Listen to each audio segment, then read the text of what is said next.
পানারকুড়ি তেলের ড্রাম জেলা আমার কুড়িগ্রাম। আর এই কুড়িগ্রামের সৌন্দর্য ভিডিও ধারাবাহিকতা আজকে আমরা চলে এসেছি কুড়িগ্রাম ধল্লার ব্রিজ। আর এখানকার প্রয়োজনীয় কিছু তথ্য আপনাদের সাথে তুলে ধরবো, সেই সাথে আমার সাথেই থাকুন।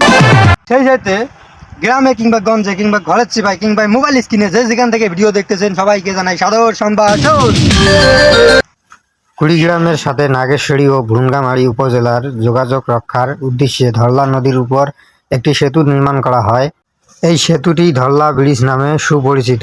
বিকেলবেলা প্রাণবন্ত সময় কাটানো, নৌকা ভ্রমণ কিংবা সূর্যাস্তের দৃশ্য দেখার জন্য ধরলা ব্রিজ এলাকায় অসংখ্য দর্শনার্থী আগমন ঘটে।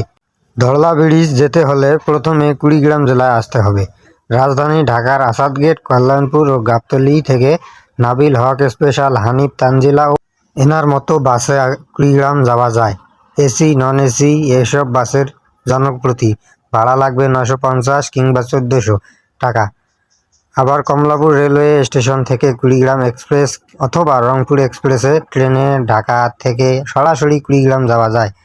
শ্রেণীভেদে এসব ট্রেনের টিকিট মূল্য 640 টাকা কিংবা 2197 টাকা। কুড়িগ্রাম থেকে অটোরিকশা বা রিকশা ভাড়া করে সরাসরি ধরলা নদীর পার যেতে পারেন।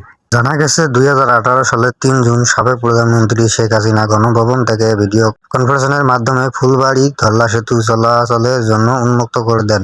সেদিন থেকে সাধারণ মানুষ চলাচল শুরু করেন এবং সাথে হালকা যানবাহন চলাচল হয়। এছাড়াও আসতে পারেন, এখানে সুন্দর একটা পরিবেশ আছে। এই যে আমার পিছনে দেখতেছেন, এগুলো হচ্ছে বসার মতো কিছু একটা। তো চাইলে আসতে পারেন, অনেক সুন্দর একটা পরিবেশ, চাইলে আসতে পারেন। আপনাদেরকে সাজেস্ট করবো যদি আসতে পারেন তাহলে আসবেন, অবশ্যই আপনার ভালো লাগবে। ভালো থাকবেন, সুস্থ থাকবেন। নেক্সট ভিডিও দেখা না হতেও পারে, কারণ নিঃশ্বাসের তো বিশ্বাস নেই। আল্লাহ হাফেজ।